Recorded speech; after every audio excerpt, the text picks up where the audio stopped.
So we are moving on to the second panel discussion. We are privileged here today to have their excellencies, Her Excellency Alona Fisher-Kamm from Israel Embassy, His Excellency American Ambassador, American of the United States, Mr. Carl Scott. We have with us Milan Simić, Director for IT Support and ICT Services, and the Deputy Mayor Andreja Mladenović, and also Dino Novak is going to be our panel moderator. So we've touched upon on the first panel on GDPR and single digital market and the advantages of new laws. And now we would like to see how economies are changed with digitalization in our region. So Dino, please introduce your guests. Dame i gospodo, evo srdačan pozdrav s moje strane. Meni je izrazito zadovoljstvo što mi je kompanija TeleGroup dala tu čast i privilegiju da budemo moderator današnje diskusije.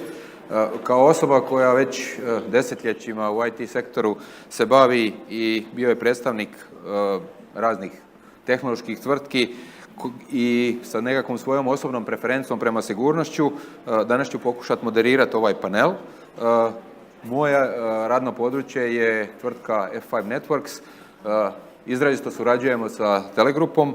Inače, mi smo jedan od svjetskih lidera koji ima zadatak da u ovom novom tehnološkom dobu osigura da nekakva usluga ili servis, bilo da se radi o javnoj, bilo da se radi o nečemu što je specifično i što je orijentirano prema tržištu, bude pravovremena, znači da je upravo ondje u onom trenutku kad vam treba, da ona bude pouzdana, da ne bude neraspoloživosti u onim kritičnim trenucima i da, što je najvažnije, bude sigurna sa svih aspekata.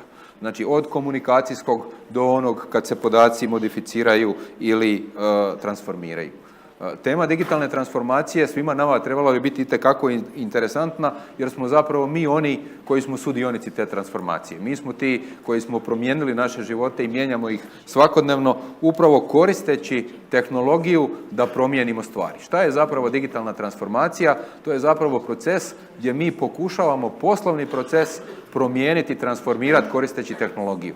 Ali ne na onaj način da to radimo, da isključivo ga koristimo kao podršku i da samo ubacujemo tehnologiju u postojeće procese. Mi sad nastojimo procese promijeniti, nastojimo ih promisliti na totalno drugačije načine da bi pokazali da kroz tu digitalnu transformaciju stvari mogu funkcionirati na drugačije načine. Mi smo već toliko zahvaćeni sa tom digitalnom transformacijom da smo svoje navike drastično promijenili. Promijenili smo način kako kupujemo stvari, promijenili smo način kako konzumiramo servise. Nekakve vrlo tradicionalne industrije mijenjaju se stupkom pokušavajući uhvatiti taj nekakav trend digitalne transformacije. Danas već razgovaramo o tome da nekakvo vlasništvo nad autom nije nekakva preferenca, da nekakve tvrtke već sad nude uslugu kao nekakav servis, a ne kao nekakav ownership.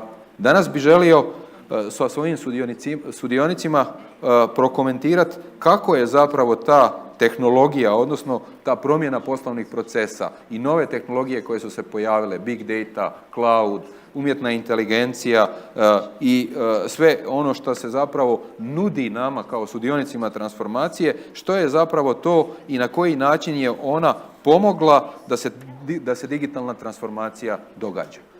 Prvo sa aspekta države, evo ja ću se sad prebaciti na engleski, so Your Excellency, we would like to hear from you if you can share the ideas about the digital transformation. How from the country perspective, how from the perspective of United States, who is one of the leaders in the digital transformation, you see the impact of the digital transformation on our daily lives. Okay, thank you. I'm told that I need to have both microphones, and I'm not sure why, but thank you very much for the question. You know, in a word, when I think about digital transformation, it really comes down to one thing. It's about growth. It's about the opportunities that moving towards the digital world offer not only to individual companies, but in fact to the entire global economy. If we look at what's been happening in my own country, we've had quite a number of years of good, solid growth, and it's been driven, in fact, by those companies which are the leaders in digital transformation. It's about connecting your business with businesses not only throughout your country but around the world. Here in Serbia, it's no longer, I know a guy up in Novi Sad who has something. Yeah, I mean, you can go online and learn all about this. But as you said, it's also changing the way everyone does business anymore. In my own country, brick and mortar stores where you go in and buy things are becoming like button-down shoes. Some of our biggest well-known names in that area, such as Sears and Roebuck and JCPenney's, are all under extreme strains, just like Amazon killed the corner bookstore.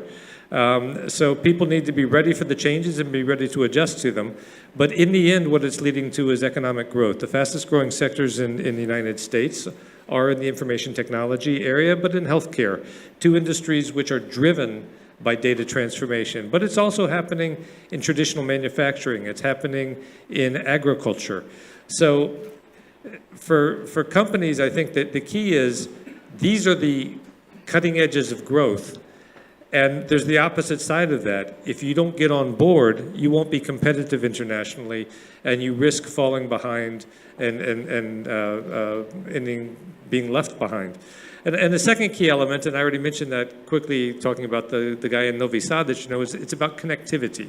It's about making the world so much smaller so that today San Francisco is not 10,000 kilometers away from Belgrade or from Niš. It's only a couple of clicks away.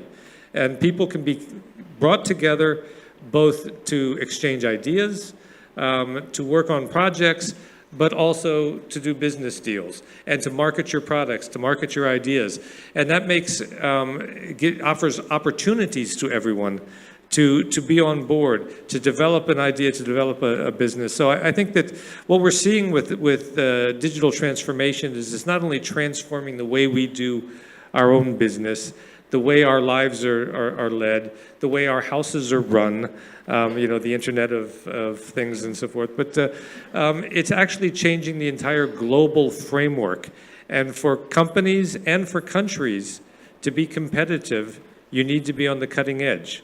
America has been very fortunate to remain on the cutting edge, and we hope to keep that advantage for the future. But there are competitors out there as well, both big and small. Big looking certainly on what China is doing and the efforts they're making. Small looking at the markets that the Israelis are also helping to develop and their benefits. But they're also increasingly interconnected as well. So that some of you are doing business not only here in Serbia, but very much with others elsewhere in the world. And you yourself represent a company which has a base elsewhere.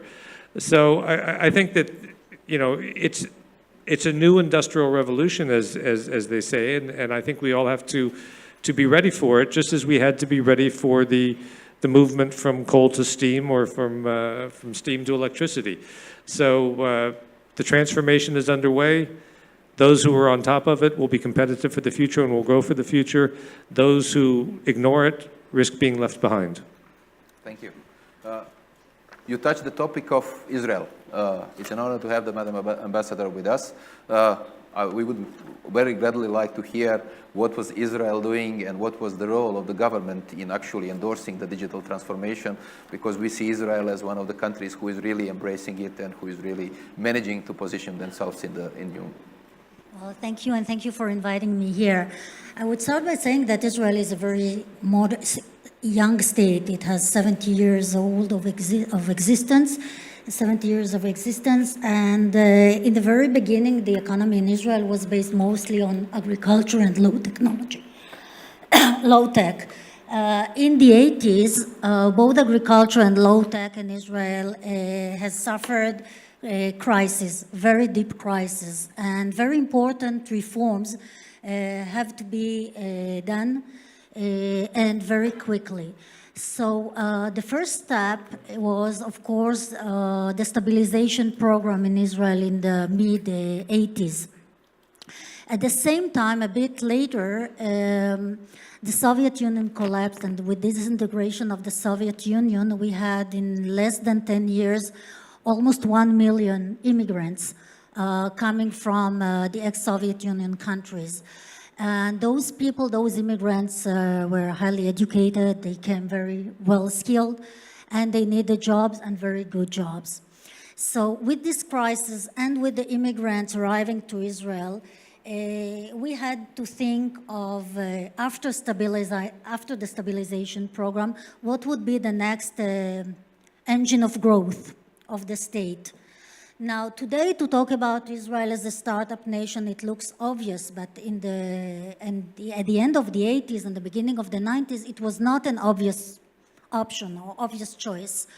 Why was it done? It was done because I think that, first of all, the government understood that we cannot compete with big markets. We are not the US, we are not the EU countries. So what we could do is to try to transform our disadvantages into advantages, or the challenges into opportunities. What do I mean? If we have an relatively internal small market, let's export. And if we don't have water and we cannot live out of agriculture anymore, let's take the knowledge and the know-how of agriculture and turn it into an agro-technology. If we are in a permanent state of war and we have the military burden is very high, so let's see what we can do with the military defense industry. Ambassador was talking about the need to be all the time on the cutting edge technology. I think that this is also, it is for sure for a country like Israel that is in a permanent state of conflict. We needed a cutting edge technology in order to defend ourselves. And if you have a cutting-edge technology for defense, why not to change it and to use it also for civil use? And if you create technologically sophisticated units in the army, why not to use of these human resources later on to work in the civil market as well? So we took some of our disadvantages and we changed it to advantages. I would say that the Arab boycott and the fact that we had no trade partners around us also gave us the opportunity to look into remote markets. Suddenly, the US was interesting, the EU was interesting, later on came Asia. So we had to adjust our economy to the needs of the US and the EU markets, and not to concentrate on our neighbors, which means also to transform our economy from goods to services.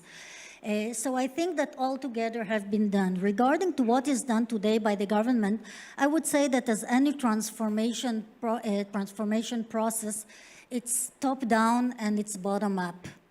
And the government is doing quite a lot of things in order to support it.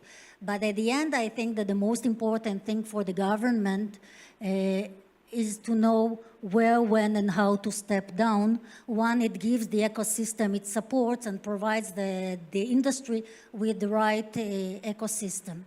So the first thing that the government can do and should do, and this is the case of Israel, is to look in the long run. It's a process, and it's a long process that takes decades. So there is no use to give a lot of money and then the next year to change politics. So first of all, there should be a stability, there should be a long-term vision and a very clear strategy to where we want to go, and you need to create a consensus out of it. So in case of a change in government, there won't be a change of politics when it comes to expenditure on R&D. So this is, I think, the most important. And then, of course, you create all kinds of bodies and agencies that need to support and to provide the industry with the right ecosystem. There is a legal framework, there are incentives, tax incentives, and vocational trainings, of course, and so on and so forth, that the government should provide with the industry. So I think that these are the main things that the government can do. I would say maybe I would give one or two different angles to this question, because usually people forget several aspects of this process where the government has an important role. First of all, the government should work as a model. It cannot provide the industry with tools and incentive and not to use this technology itself. Otherwise, you create a kind of big gap between the private sector and the governmental sector.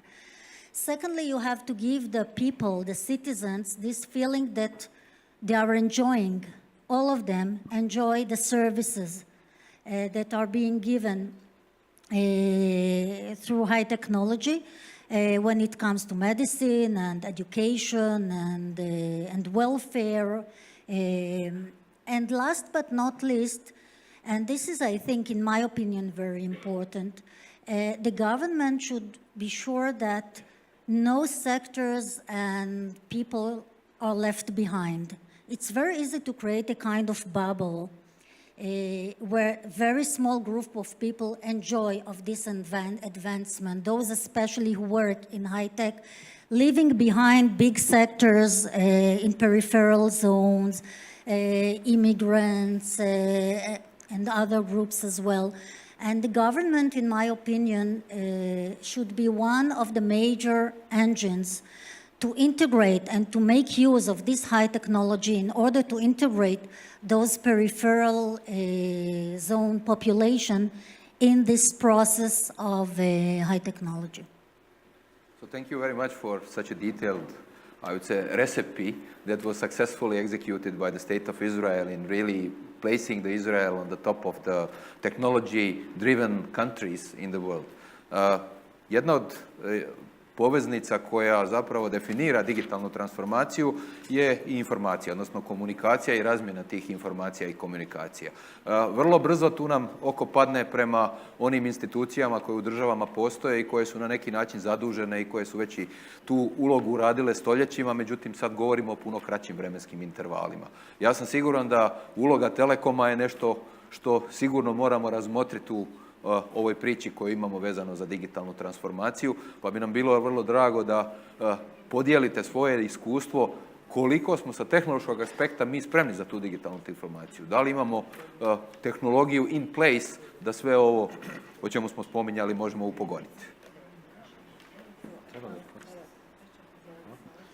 Uloga Telekoma je višestruka. Mi smo kao industrija prošli kroz nekoliko transformacija u prethodnih, hajde da kažem, 150 godina, od fiksne telefonije, telegrafa do mobilne telefonije i internet servisa ili multimedijalnih servisa. Kroz taj proces učili smo šta znači rast, šta znači inovacija i kako ih primijeniti u konkretnom slučaju sa jedne strane, a sa druge strane naša mreža kao takva je svakako engine za sve ostale i industrije i samu državu, praktično motor koji pomaže da se ova digitalna transformacija brže dogodi. Pre nekoliko godina bio sam na jednom skupu, imao priliku da sedim sa direktorom IT-a najvećeg svetskog proizvođača pomfrita. Inače, američka kompanija i čovek ima u IT-u 350 ljudi koji upravljaju John Deere traktorima bez vozača već u to vreme i praktično jedan automatizovan proces u poljoprivredi koji, da kažem, bio meni vrlo interesantan. U to vreme sam dobio postao otac po prvi put i bio jako zainteresovan za zdravu ishranu i počeo time da se bavim u Šumadiji. U Šumadiji raste svašta, raste zdrava hrana i nekako se ispostavilo da sam konkurencija toj velikoj kompaniji, proizvodio sam hranu za sebe. Čovjek mi je rekao jednu jako zanimljivu stvar, doći ćemo mi tu, ješćeš ti i moj pomfrit, osim ako za 4 ili 5 godina te tvoje komšije u tom selu ne počnu da nose Google naočare. Što znači da su krenuli da u tom jednom starom, tradicionalnoj industriji kakva je poljoprivreda, da koriste IT ozbiljno i na ozbiljan način. I ne samo osnove IT-a, već i platforme koje su već razvijene, kakve je Google, za big data, za analitiku, za upravljanje procesima. Ono što im je, nakon tog razgovora, ja sam shvatio da praktično sve već postoji, sve je tu, da ono što je naše mesto u tom ekosistemu Telekom Srbije kao platforme jeste da razvijemo konektivnost i da razvijemo odgovarajuće aplikacije zajedno s partnerima prilagođene lokalnom tržištu. Mi smo to uradili, te aplikacije već postoje, mreže za IoT već postoje i mi ih koristimo, a ja se nadam da ćemo već sledeće godine svog komšiju videti sa Google naočarima, kako bih rekao da smo i tu industriju nekako prilagodili savremenom dobu. Hvala na odgovoru. Grad Beograd. Vjerojatno točka s kojom se vi vrlo blisko susrećete u svakodnevnom životu.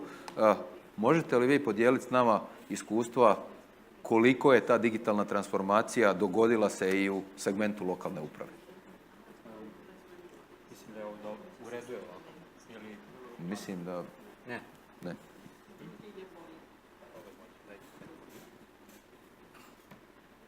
Imamo. Ovo je bolje. Vaše visočanstvo, vaše ekscelencije, dame i gospodo, izuzetno mi je drago što mogu danas da prisustvujem ovom sjajnom skupu, da se zahvalim Telegrupu na pozivu i da podelim sa vama neka iskustva iz glavnog grada. Mi smo prateći naravno sve trendove i zakonske promene, rešenja u našoj državi shvatili da e-uprava i uopšte prilagođavanje tim novim kretanjima u društvu uopšte i sve ono što je oko nas, a ima izuzetno uticaja na svakodnevni život svakog građanina. Zašto počinjemo ovako? Zato što je lokalna samouprava prva s kojom se naši građani susreću i to su vrata koje prvo otvaraju, na koja prvo zakucaju. Da li im je potreban neki dokument, da li im je potrebna pomoć, da li imaju neku drugu potrebu, lokalna samouprava, gradovi i opštine su ta prva vrata na koje će oni zakucati. I ta vrata su otvorena, ali moram da kažem da je to uvek jedan proces kojim se suočava svako od nas. Znači, evo, možete da krenete od sebe i da kažete koliko puta ste tražili neki dokument, imali neku potrebu, da li je to vezano za komplikovaniju proceduru nekog urbanističkog plana, izdavanja lokacijskih uslova, građevinske dozvole, ili je to možda neki običan dokument u smislu izvoda iz matične knjige rođenih, koji vam treba da biste rešili neki drugi posao ili na taj način ostvarili neko svoje pravo. I to su sve procedure koje su predviđene zakonom, a koje traju i nekada je zaista taj proces i predug za građane koji očekuju da im se taj posao ili taj zahtev mnogo brže reši. Grad Beograd je prepoznao da u svetu digitalizacije učešće u ovom procesu koji je država započela e-uprave je nešto što je uslov svih uslova. I mi smo zaista napravili jedan ozbiljan pomak. Beograd je, ako to mogu tako da kažem, lider i predvodnik od svih lokalnih samouprava danas u Srbiji po pitanju e-uprave. To nije naš subjektivni stav, odnosno mišljenje, već to je nešto što je podatak i činjenica koju mi dobijamo od nadležnih organa.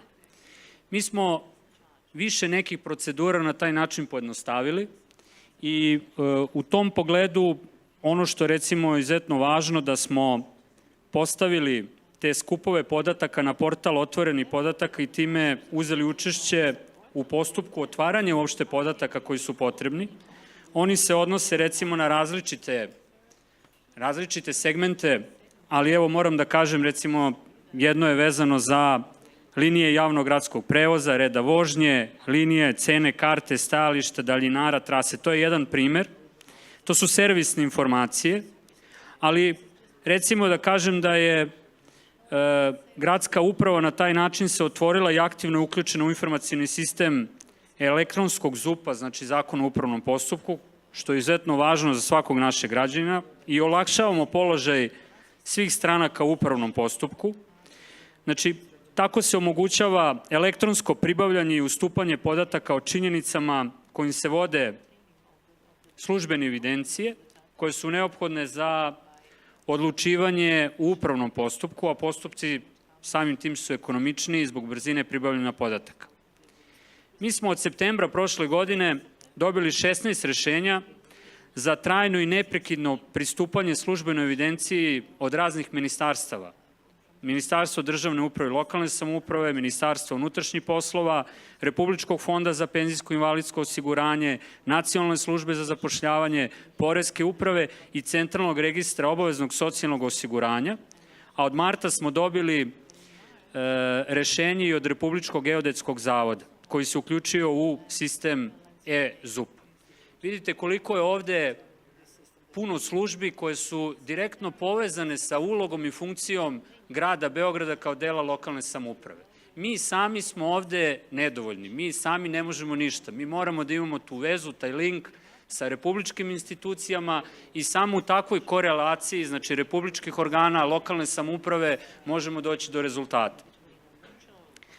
Od tih 16 rešenja za pristup, obezbeđen je pristup za 158 upravnih postupaka. I to je nešto što je, mislim, izuzetno važno. U našem sistemu radi 286 zaposlenih tog elektronskog ZUP-a i taj broj se stalno povećava kako se institucije uključuju u ovaj sistem. On je izuzetno važan za funkcionisanje i ta elektronska uprava se najviše odnosi baš na ove postupke i ove procese koji radimo. Daću vam jedan primer, mislim da su brojevi izuzetno važni da ih kažemo danas da biste imali predstavu koliko je taj sistem velik. Znači od 5234 zahteva prema ovim institucijama koje sam pomenuo, naša uprava je uputila takve zahteve, obrađeno je 27.901 predmet. Znači to možete da izračunate i da vidite koliko je to posla bilo i koliko je važno da se grad Beograd uključio upravo u ovakav jedan sistem. Mi smo naravno otvorili taj katalog elektronskih usluga i tu postoje 123 usluge koje pruža 18 naših organizacionih jedinica i one su namenjene naravno građanima i privrednim subjektima. Izuzetno smo ponosni na taj katalog i on je dobar primer i drugim lokalnim samoupravama, opštinama i gradovima u Srbiji na koji način mogu i oni da pojednostave procedure, da se približe građanima, jer ono što jeste suština da svi u lokalnim samoupravama i u državnoj upravi shvate da oni jesu servis građana. Mi to naravno kao i političari i ljudi koji rade u upravi često govorimo, mi jesmo servis građana, ali znate, građani su često u situaciji da nama ne poveruju to, jer kada dođu do tih zidova, kad otvore vrata i kad se nađu pred različitim zidovima u procedurama, različitim zakonima i tako dalje, onda njima lokalna samouprava i državna uprava nije servis, već je prepreka da dođu do nekog rešenja svog zahteva. I to moramo da izbegnemo i mislim da smo upravo ovim procedurama uspeli da što više pojednostavimo određene funkcije i gradske uprave i državnih institucija. Pomenuta ministarstva su izuzetno važna u funkcionisanju celokupnog sistema. Ono što je recimo zanimljivo, to je da ćemo, nadam se, od 1. januara 2019. i poreska rešenja na taj način potpuno staviti u funkciju e-uprave. To nam je izuzetno važno, nama je poreski sistem još uvek funkcioniše po nekom prethodnom sistemu koji je uspostavljen i grad Beograd radi na tome da upravo ovde traži rešenja za i većom naplatom, što mislim da je izuzetno važno. Neću vas sada zamarati sa tim brojevima, ali oni nisu ohrabrujući, a imamo ovde predstavnike, ambasadore dveju zemalja koji mogu da nam kažu koliko je važno i koliko je tu porez, posebno porez na imovinu, ključan i u dohotku, odnosno prihodu države, lokalnih samouprava.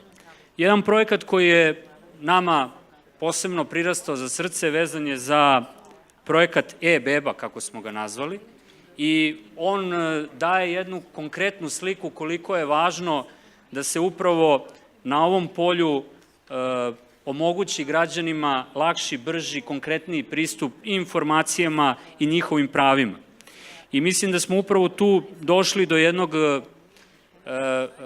ako to mogu da kažem, spoja novih generacija koje dolaze, koje su potpuno posvećene novim tehnologijama i onog što je potrebno da mladi roditelji ostvare kada postanu roditelji, da na taj način dobiju lakšu, bržu, konkretniju uslugu od strane državnih organa. I taj, projekat je pušten 2016. godine, on izuzetno dobro funkcioniše, olakšali smo proceduru, funkcionisanje svih tih zahteva za dobijanje tih novčanih pomoći kod mladih roditelja, tako da je to nešto što je ponos i veoma smo zadovoljni i ponosni upravo na takav jedan projekat i on može da posvedoči koliko je e-uprava važna, dobrodošla i koliko moramo da radimo još mnogo na tome da i druge procedure pojednostavimo, da ih digitalizujemo, da ih na taj način približimo što većem broju korisnika i da olakšamo život, a i pojeftinimo samim tim i našu uslugu, tako da su te uštede zaista velike. Neću o tome mnogo pričati, da vas ne zamaram brojevima, ali je to nešto isto tako važno, jer ta sredstva možemo da preusmerimo možda na neke druge projekte i da na taj način uradimo mnogo više stvari koje su planirane ili koje želimo da postignemo. Mislim za ovaj uvod... Hvala na ovako iscrpnom odgovoru. Thank you for such a detailed answer. It's really great to hear that local government is starting to follow us in the digital world. We already make a big leap. We are starting to live our lives in the digital world. We are sharing so much information. We are actually embracing the digital transformation in such a way that we change our habits and we change how things are done in our daily lives. One of the things, because we are today on a security conference, one of the topics that we need to touch is we are sharing so much information. All the levels of the government are sharing so much information. There is such a huge reach for this information. It is making our life much easier, but we are then coming to the topic of security. How are we making sure that all this digital infrastructure is not going to be misused? From the aspects of the, I would say, leaders in that world, the country that is, I would say, also involved in such a lot of discussions. There is such a huge number of initiatives regarding the security and privacy, separating these kind of things. How do you see, from the perspective of United States, as one of the leaders, the impact and the role of the security when we talk about digital transformation? Thank you. It's a great question, and I know it's the subject of mainly of this conference. And it gets in some ways beyond my technical capabilities, but I can say it from a larger policy standpoint that cybersecurity is not just about protecting your personal computer from being hacked. Cybersecurity today means your country's energy security, because your hydroelectric plants, your nuclear plants, your energy grid are all run with data and digitally. Cybersecurity means the economic security of your country, the financial security of your country, because your financial networks are all intertwined digitally now. And businesses run off of digital power. So protecting that basic infrastructure is critical to your country's economic security. For countries which do have advanced militaries, it's also critical for your military and national security, because a breach in that area could be catastrophic for your country's defenses. And the modern war fighter in the United States and elsewhere is digitally connected via satellites around the world in real time, and all rely upon having a network that's open and interoperable, but at the same time reliable and secure. So cybersecurity are all elements of it. And then finally, it's about our personal security. And you mentioned this, the debate and the concerns about the sharing of data, which is critical to this digital world, but keeping our private data private and out of everyone's hands. And we've seen incidents in my country where there have been breaches, where there have been problems. I still get from time to time emails about potential breaches of my private security as a basis of a rather major breach that was in which U.S. government data, individual employees' data was breached and given out. And there are, of course, companies which now specialize in trying to plug those holes and to monitor your own personal security. But it's a major concern and a major instance. the United States has not moved quite in the direction that Europe has in these areas. And while I understand the European interest in personal privacy, I think that at times some of those rules and regulations make it difficult, in fact, or make it breaks on the interconnectivity potential of the world. We are also concerned about people's private data. We rely upon the private sector to be the lead role in that, although the United States government does have a role. We do have within the Department of Commerce a privacy protection point of contact if there are concerns or breaches, and also one which can provide assurance to companies and international actors that in fact data is being protected carefully. But it's an issue. The interesting thing is, I think for in our country, but actually everywhere in the world, the most important elements of your personal security are in your hands, but we don't use them. I mean, the most important thing is strong passwords that are changed often. How many of us do that? We don't all that often. How many of you ever read the privacy statement before you check on it on an application that you use? And the reality is we're seeing more and more that because we weren't aware, because we haven't used the tools which were available to go into that tools section of any application we use and start checking the things that we don't want them to be doing with our privacy data, that it has become quite widely shared and trafficked. Companies are making a lot of money off of exchanging data about us on a daily basis. It's helping them to better market their products to us, and in many cases we benefit from that. But we need to be aware of what's going on, and if we don't feel comfortable with it, take steps which we can take. And in fact, most of those steps are available to us on a voluntary basis. It doesn't require major laws. There's another element which I think is a big concern and a big philosophical difference between the European approach on data privacy and the American approach, and that's this localization of data. This emphasis that your personal data can only be stored locally in the country or in the union in which you live. And I understand that as a basic idea, but that also presumes that in that country or in that union, they are better able at protecting your data than a major global company which has an interest in protecting that data as well, which is keeping up with the latest trends, which is uploading the patches that you need. And I'm not sure that that's a reliable case. We've seen it recently here in Serbia with the move to this enforcement in the banking sector that people all get a Dino card, a locally based credit card, which has financial reasons, and I understand it. There are benefits in particular to your national bank from that. But it also, in the legislation, requires local switching of those, which means local control of that data. Do you honestly believe that the National Bank of Serbia, which controls the Dino card, has the capability to keep up with all of the possible threats that are going on, as well as MasterCard or Visa card do, who are facing these global threats on a daily basis? I'm not so sure. So I think that we have to find that balance, and that's a little bit of what all policymakers are struggling with right now, is finding the proper balance between all of our desire to keep our personal data protected, to keep our personal lives personal, and a digital revolution, which is in fact sharing that data quite broadly. And the biggest leak of that data is not some hacker sitting off somewhere. The biggest leak in that data is you in your home with your computer, not taking the steps that you could to better protect your own cybersecurity. Thank you. Thank you. So Israel is almost a synonym for cybersecurity. So what is the secret of the success? Well, indeed, the more we use digital technology, the most we are vulnerable to attacks and to threats, cyber threats.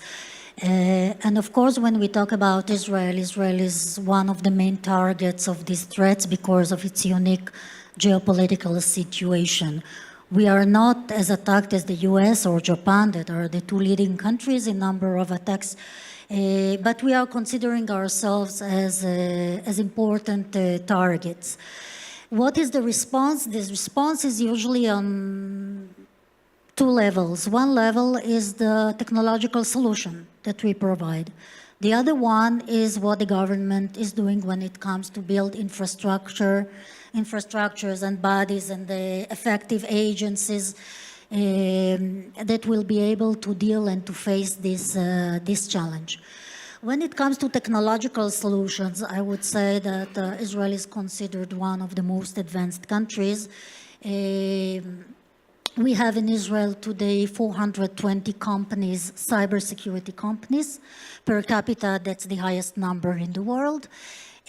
Out of them, only 70 were, I'm talking about numbers for the end of 2017, out of them 70 companies were new, which means were established in 2017. I give this number because it means that every 3 working days in Israel, a new company for cybersecurity is established. We have been also, we are a center for multinational companies. Around 30 multinational companies opened their cybersecurity related R&D centers in Israel. So technologically speaking, I think that we are trying to provide the cutting edge solutions for our own industry as well as for other countries. And I would say that there are many countries and international organizations that took a strategic decision to be protected by cybersecurity solutions coming from Israel. When it comes to governmental and infrastructure solution, well, the first I think that the first layer was in Israel was in 2011. 2011 with a resolution, governmental resolution, to create a national bureau for cybersecurity. The first step was to create the Israeli CERT, as in many other countries, a very effective CERT. And then, of course, came a set of resolutions to advance cybersecurity in Israel, either by giving incentives to company or by giving the right and adequate legal framework for that and create the right institutions that would be able to deal with it. Last August, 2 months ago, the government has launched a new program, 3-year program with $25 million for 3 years to invest in cybersecurity. Several years ago, in the city of Jerusalem, in the city of Beersheba, in the heart of the desert in Israel, the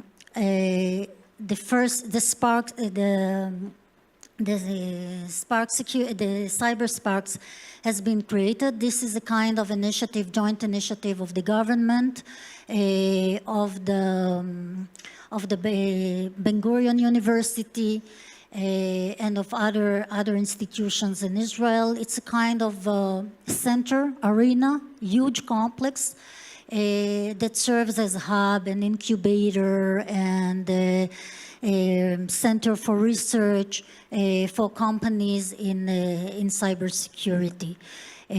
So we are trying to deal with all aspects of cybersecurity. I think that one important element would be the right coordination between the different pillars, which are the industry, the governmental bodies, the academia, and in the case of Israel also the military, so they would work together and coordinate when it comes to cybersecurity. Not less important, and Ambassador Scott reminded it, and I think it's very important to mention it also in the case of Israel. And this is the awareness campaign when it comes to your own responsibility to the attacks. And there is no almost day in Israel when we don't open our computers or smartphone and see an alert coming, don't open this attachment or that attachment, or be careful or be aware of. So the idea is really to try to raise awareness of the people, of the citizens regarding their own security. I would like to mention that in November, from the 12th to the 15th of November, we will have in Israel our cyber security conference. That's one of the biggest conferences in cybersecurity in Israel, in the world. It will take place from the 12th to the 15th of November, where the participants and the guests would have the opportunity to discuss questions of intelligence and industry and governmental responsiveness and readiness and how to protect national infrastructures. So this is one of the biggest conferences, and I take this opportunity, of course, to invite each one of you to take part in this conference. Thank you very much for your answer. Vidjeli smo iz svih ovih odgovora da zapravo ta digitalna transformacija toliko duboko zahvaća našu svakodnevnicu i društvo u kojem smo mi sastavni dio, da zapravo promjena načina razmišljanja je zapravo ona polazna točka koju moramo uzeti kad razmišljamo o tome da nas digitalna transformacija prije ili kasnije mora dotaknuti. Jer već sad morate razmišljati o tome kako će nekakva vaša tvrtka, kako će vaša nekakva institucija funkcionirati u ovom digitalnom dobu. Kako se vi možete uklopiti u to sve skupa.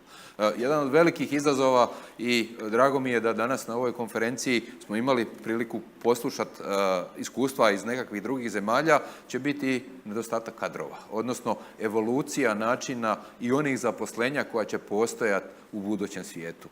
Vrlo mi je drago da je TeleGroup kao jedan od predstavnika i kao jedna od perjanica u IT kompanijama koje postoje u Srbiji prepoznao ovo. Jer ja sam siguran da ona ekspertiza, ono iskustvo koje TeleGroup skuplja i koje ima u nekakvim svojim redovima će biti itekako dragocjeno kad počnete razmišljati ozbiljno o digitalnoj transformaciji, kad počnete raditi te nekakve prve korake prema migriranju i prihvaćanju onoga što nas zapravo na digitalnu transformaciju tjera. Ja se još jednom zahvaljujem svim gostima koji su bili tu. Your Excellency, it was a great pleasure to have you here, to share your experiences with us. Drago nam je da možemo potvrditi da je lokalna uprava izrazito intenzivna na implementaciji i olakšavanju svih naših života i komunikacije sa državom koju imamo tu, kao i da Telekom kao jedna od infrastrukturnih tvrtki koja se bavi upravo podrškom digitalnoj transformaciji je u potpunosti spreman da vam pomogne da prihvatite tu digitalnu transformaciju. Još jednom i u moje ime zahvaljujem se svima vama što ste bili sudionici ovog panela.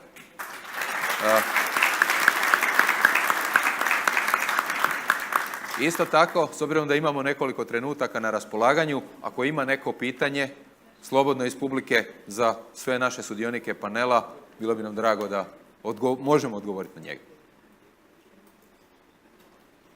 Ako ne, onda još jednom hvala u ime svih nas i pridružite nam se na jednoj maloj pauzi.